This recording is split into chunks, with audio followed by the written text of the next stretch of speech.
네, 1번입니다. 1번 문항은 지진과 지진파에 대한 문항인데요. 우리 지진이라고 하는 건요. 진동, 에너지가 우리 지표까지 전달되는 현상을 우리는 지진이라고 해요. 그러면 어디서 발생하느냐? 우리 지진이 발생하는 지역을 딱 일어나는 이 지점을 진원이라고 합니다. 그러니까 실제 지진 발생 지점인 거죠. 그리고 이 지진이 발생한 지점으로부터 수직으로 연직 방향으로 쭉 에너지가 전달됩니다. 에너지가 전달돼서 지표면에 해당하는 지점이 흔들리게 되는데 이 지표면에 도달한 이 지점을 우리는 진앙이라고 해요. 그래서 진원에서 연직 방향으로 이동했을 때, 에너지가 전달되었을 때 지표면과 만나는 지점을 우리는 진앙이라고 한다 라고 이렇게 설명을 드릴 수가 있겠습니다. 그럼 이때 이 지진이 전달되면서 이걸 어떻게 관측하느냐 라고 할 때 지진파라고 하는 게 있어요. 지진파. 지진 에너지가 전달되는데 이때 여러 가지 종류의 지진파가 나오게 돼요. 가장 대표적인 게 뭐냐면 P파랑 S파예요. P파, S파. 요 두 가지 많이들 아마 중등, 고등 요럴 때도 아마 들어봤을 정도로 흔히 말하는 문과생 친구들도 알 정도로 여기까지는 많이 들어봤는데 정확하게 이제 우리 변리사 기출에서는 어떤 차이를 갖고 있느냐, 얘네 둘이 무슨 차이가 있느냐 요걸 자주 물어봐요. 그래서 깔끔하게 한번 정리해 보려고 해요. 먼저 가장 많이 물어보는 게 속도예요. 이 P파는 한 4에서 5, 5에서 6 정도 되고요. 한 S파는 3에서 4km/s 정도밖에 안 돼요. 그래서 훨씬 누가 빨라요? P파가 빠르죠. P파가 빠릅니다. 이게 왜 빠르냐라고 하면 파의 종류가 달라요. 이 특성이라고도 하는데 요 P파는 종파고요. S파는 횡파예요. 뭐가 차이냐? 종파는요. 이동 방향과 진동 방향이 동일해요. 근데 반대로 횡파는 이동 방향과 진동 방향이 수직이에요. 그러다 보면 어때? 누가 느리겠어? 당연히 횡파가 느리겠죠. 이런 차이가 보여집니다. 그 다음 두 번째, 우리 이 P파나 S파가 전달되는 걸 매질이라고 하는데 P파가 S파 둘 다 아무 매질이나 통과할 수 있느냐? 그건 아닙니다. 매질은 P파 같은 경우에는 고체든 액체든 기체든 뭐든 다 통과할 수 있어요. 물론 실제 이제 기체는 없지만 그래서 고체랑 액체 영역을 통과할 수 있다. 이렇게 생각을 하시면 되겠고요. 횡파 같은 경우에는 고체만 통과가 가능합니다. 그래서 P파가 전달되지만 S파가 전달되지 않는 영역이 생겨요. 그런 걸 뭐라고 하느냐? 우리 암영대라고 해요. 암영대. 흔히 지진파가 전달되지 않는 영역. 되지 않는 영역. 뭐 이런 것들도 이제 조금 더 자세히 다루기는 하는데 요 정도만 그냥 P파, S파가 전달 안 되는 지역이 있다. 가다 보면 요런 정도만 알아두시면 되겠고 그 다음 많이 물어보는 게 이제 PSC예요. PSC는 P파와 S파의 도착 시간 차이예요.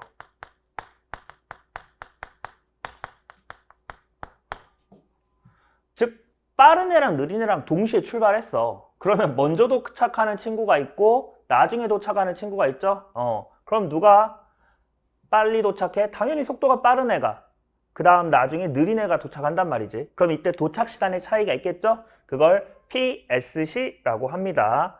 이 PSC는요 당연히 거리가 멀면 멀수록 커져요. 그래서 거리에 비례합니다. 왜 손흥민 선수랑 저랑 달리기 한다고 생각해봐. 쉽게 말해서 한 1m 달리기에 그럼 우리 솔직히 도착 시간 차이가 1초도 안 나. 근데 100m 달리기 한다고 해보자. 그쵸. 꽤나 많은 차이가 나겠죠. 제가 요새 최근에 100m를 마지막으로 뛰어본 게 언젠가 기억도 안 날 정도니까 뭐 최소한 10초, 20초 이상 차이 날 거예요, 아마. 그 정도로 차이가 난다. 이렇게 이해하시면 되겠습니다. 그러면 이제 요런 요런 개념 설명 가지고 이제 문제 한번 풀어볼게요. 가장 기본적인 개념만 설명드렸는데도 사실 여기는 많이들 문제 풀 수 있으실 거예요. P파가 S파보다 속도가 빠르다. 예, 맞는 말이죠. 멘틀은 고체 상태이기 때문에 P파와 S파가 모두 전달된다. 그렇죠. 진원은 지진 발생 시 탄성 에너지가 최초로 방출된 지점이다. 그렇죠. 실제 지진 발생 지점을 말한다고 했죠. 그 다음 P파는 실제 파로 매질의 입자의 진동 방향과 파의 진행 방향이 평행한 같은 종파이다. 맞고요. PSC는 진앙으로부터 거리가 멀어질수록 감소한다 라고 하는데 아니죠. 거리가 멀어질수록 뭐 합니까? 증가한다. 이렇게 보셔야 되겠죠. 그래서 지진과 지진파에 대한 아주 간략한 개념 설명과 문제풀이 해봤습니다. 요렇게 아마 다른 문제도 쭉 한번 풀어드릴게요. 실제로 이제 강의에서는 요거보다는 더 자세하게 할 거니까 혹시나 요 정도 설명도 어려운 친구들은 꼭 단원별 우리 이번 12월에 출시되는 오픈하는 강의 꼭 들어주시면 좋겠습니다. 자, 그 다음 문제 갑시다.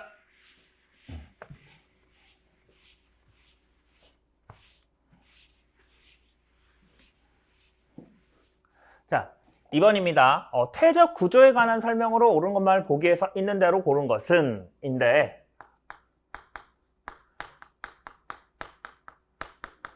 우리 퇴적 구조라고 하는 건요.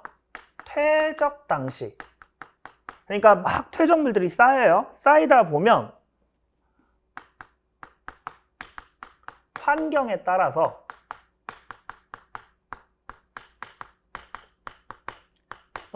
그러니까 우리도 어디서 자라느냐에 따라서 좋아하는 게 다르고 특성도 다 다르죠. 그쵸? 뭐 예를 들어 책만 보는 동네에서 살았어? 그럼 내 취미가 독서가 될 거고 막 운동을 열심히 하는 동네에 살면 운동이 취미가 되겠죠. 그런 것처럼 퇴적 당시의 환경에 따라서 구조가 달라져요. 그래서 퇴적 환경에 따라 형성되는 구조를 의미합니다.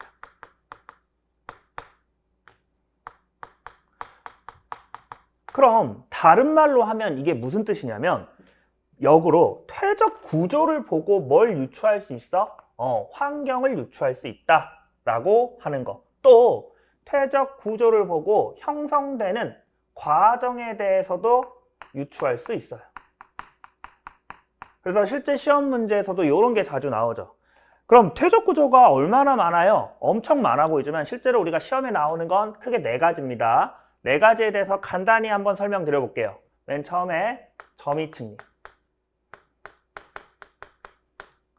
우리 앞에 2개 띄어서 생각하면 쉬워. 층리야. 우리 층리는 조금 쉽게 설명드리면 이렇게 퇴적물은 밑에서부터 한 층 한 층 한 층 쌓이죠. 그러면 이렇게 줄무늬가 만들어져요. 이걸 층이 쌓이면서 줄무늬가 된다고 해서 층리라고 해요. 근데 이때 층리에 어떤 특성이 있어야 하는가? 점이적인 특성이에요. 자, 어떤 모양을 말하냐면 위로 갈수록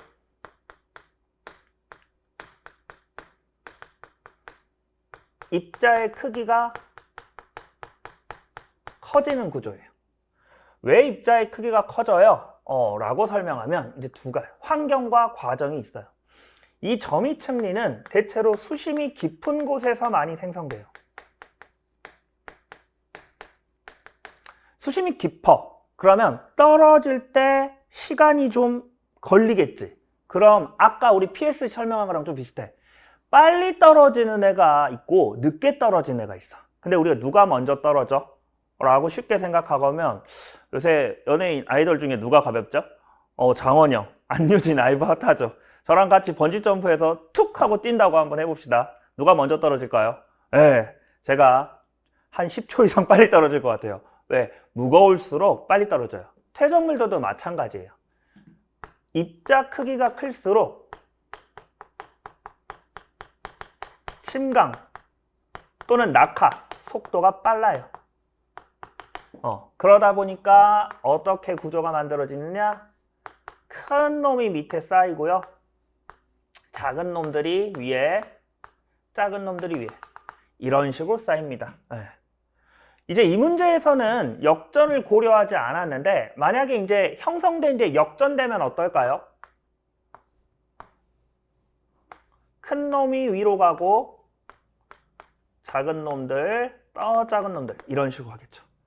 이렇게 형성되는 게 점이측리입니다. 그 다음 두 번째 사측리. 사측리예요. 사자는 많이들 이제 아실 텐데 우리 기울어진이라는 뜻이에요. 기울어졌다. 무슨 얘기냐? 측리가 슥 기울어져 있어요. 요렇게 이런 식으로 기울어진 모양의 측리가 만들어져요. 왜 그러느냐? 쌓일 때 그냥 쌓이면 이렇게 반듯하게 쌓이는데 자꾸 옆에서 누가 미는 거야. 누가 밀어? 사람이 가서 밀진 않겠죠. 자연환경이니까 물이나 바람이에요. 그래서 물이나 바람이 부는, 그냥 물이 부는이라고 좀 봐줘. 두 번 쓸 수 없잖아. 환경이다. 물이나 바람이 부는 환경이다 라고 보시면 되겠습니다. 근데 이게 물이나 바람에서 쓰려고 하다 보니까 막 어때? 수심이 너무 깊으면 안 돼. 그래서 여기는 수심이 좀 얕아야 돼요. 얕은 곳이고 뭐 강이나 하천 이런 데서 많이 생성된다 라고 생각할 수 있겠죠. 당연히 사막도 가능한 이야기죠. 아주 어려운 문제가 혹시 나올까 봐 설명드리는 건데 방향을 물어볼 때가 있다. 이 물이나 바람이 부는 방향을 물어볼 때가 있는데 방향 아주 꿀팁으로 알려줄게. 그냥 이해할 필요 없어. 그냥 가까운 데 많이 쌓이고 멀리가 조금 쌓여. 우리 뭐 던져보면 밀가루 같은 거 쫙 던져보면 어때? 이렇게 던져보면 그죠? 보이죠? 저기까지 가는 건 조금밖에 안 되고 요 밑에 떨어진 건 되게 많지. 당연히 안 보이지. 애니메이션이 아니야. 생각해봐. 여러분 기억 많잖아. 그래서 방향은 넓은 쪽에서, 이 측리에서 넓은 쪽에서 좁은 쪽으로 간다라고 생각하시면 돼요. 요게 실제로 많이 물어보는 거고 옛날에 기출에서도 한 번 있었어요. 요것 정도 알아두시면 되겠어. 자, 사측리랑 좀 비슷한 애가 있어. 그게 누구냐? 연은이야. 연은은 물결 모양이다 라고 이렇게 해요. 아까 얘는 기울어진 모양이었잖아. 연은은 물결 어떻게 쳐? 요렇게 치지? 이런 모양이야. 이런 형태로 돼 있으면 돼. 이때 위쪽이 좀 뾰족해요. 그래서 조금 더 이쁘게 그리면 나중에 혹시 그림 뾰족 이런 식으로 만들어진다. 근데 물결 모양이면 얘도 당연히 물이나 바람이 흐르는 환경이 맞아요.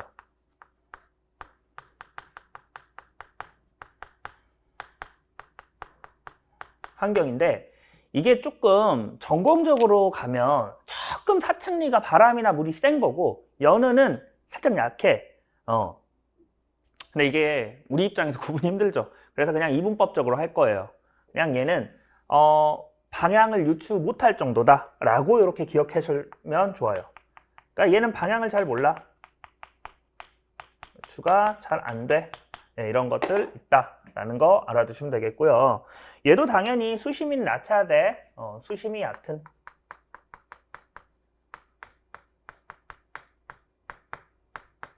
이런 거 해. 혹시 이런 것도 있어. 이 연은 같은 경우에는 대칭. 흔히 이제 파도에 의해서 잘 생길 때는 이렇게 좀 이뻐. 근데 연은도 비대칭 하긴 해. 그러니까 사실 어떻게 이렇게 딱 깔끔하게 이렇게 생기겠어. 살짝은 기울어지긴 해. 그래서 비대칭 할 때는 이런 식으로 좀 돼요. 살짝 사측리 비슷해지려고 하죠. 그래서 하는 거고요. 흔히 여기를 유수연은 흐른다라고 해. 여기 파도 같은 거에서 잘 생기는 거에 반대로 유수, 흐르는 물에서 잘 생긴다라고 보시면 되겠습니다. 요 정도도 엄청 심화야. 사실 요 정도까지만 기억하셔도 돼. 다음 마지막으로 건열. 건열. 건자 딱 듣자마자 뭐야? 건조하다. 건조한 환경에서 만들어져요. 이게 마른 거야. 수분이 다 증발해서 마른 거고, 요새 이제 날씨 추워지니까 여러분들 특히 남자친구들은, 남학생 친구들은 많이 볼 수 있을 건데, 여기 손 쩍쩍 갈라져서 막 빈틈 보이고 그러잖아. 그런 거야. 우리 그냥 보고 싶으면은 좀 추워졌을 때 한 하루 이틀만 핸드크림 안 발라보면 볼 수 있어. 물도 좀 안 닿으면 좋은데, 어쨌든 요렇게 좀 뾰족뾰족해요. 그래서 이렇게 뾰족뾰족한데 흔히 쐐기 모양이다. 쐐기 모양이다 라고 보시면 되겠어요. 뾰족뾰족하다 이렇게 보시면 되겠어. 어디서? 건조한 기후, 뭐 가뭄 이런 거 흔히 논바닥에서 많이 만들어진다 이렇게도 좀 설명드릴 거예요. 문제 풀어보자. 점이층리는 단위층 내에서 그냥 지층이라고 생각하시면 돼요. 우리 지층 내에서 위로 갈수록 입자의 크기가 조립질. 조립. 입자의 크기가 큰 것을 말해요. 세립. 입자의 크기가 작은 것을 말합니다. 이게 지구과학을 공부하다 보면 처음 하는 조금 이제 개념이 아직 완성되지 않은 친구들이 뭐가 어려냐면 자꾸 단어가 새로운 게 나와. 근데 지구과학이 너무 방대한 양이다 보니까 용어 정리가 잘 하긴 어려워요. 그래서 이런 거 나올 때마다 조금씩 설명드리고 제가 하나하나 모아서 좀 색인처럼 쉽게 검색해보는 영어 사전 느낌이죠. 그런 것도 한번 준비를 한번 해볼게요. 질문 있으시면 그 단어 모르실 때는 항상 Q&A 올리시면 제가 답변 드릴게요. 그래서 조립질에서 세립질로 변한다. 아까 우리 밑에가 큰 거라고 했죠? 위에가 가볍고요. 그래서 맞죠? 이거 좀 위에를 반대로 쓸 거 그랬네. 조립이 밑에 있고 세립이 위에 있죠. 그러니까 아래에 있고요. 얘가 위야. 자, 사층리는 아이쿠. 항상 그래서 이런 거 외워놓으면 바로 틀렸어. 그냥 사층리 건조환경 틀려버렸죠. 뭐로 해야 맞아요? 사실 이걸 바꾸는 게 좋겠죠? 건열로 바꿔야겠죠? 실제 문제 풀 때는 이렇게만 보고도 쓰면 돼요. 그래서 지구과학 문항을 빨리 푸는 수 있는 거예요. 연어는 수심이 깊은 이것도 틀렸죠. 이게 뭐로 바꿔야 되냐? 점이층리입니다. 점이층리. 수심이 깊은 곳이다. 저탁류는 뭐냐? 라고 하면 살짝 설명드리면 요 심해저로 가는 지형에 대륙 사면이라는 곳이 있어. 그리고 요 끝에 대륙대. 이제 완전 깊어지면 이제 심해저라고 부르는데 요 육지 쪽에서 오는 퇴적물들이 우르르 쏟아지는 흐름을 저탁류라고 해요. 저자가 아래쪽, 탁하다, 흐름. 그래서 아래쪽으로는 탁한 흐름이다 라고 하는 거고 저탁류로 만들어지는 게 저탁암이에요. 당연히 얘네 전부 다 누굴 의미해? 점이층리 의미하겠죠. 그러고 보니까 이런 것들 다 맞죠. 그래서 요 좀 정리된 거 퇴적 환경에 관해서는 항상 요 어디 지형이다까지 외워두시면 되는데 사실은 점이층리만 하나 요거 외워두시면 돼요. 저탁류, 호수 깊은 곳 이런 거 봐주시면 좋겠습니다.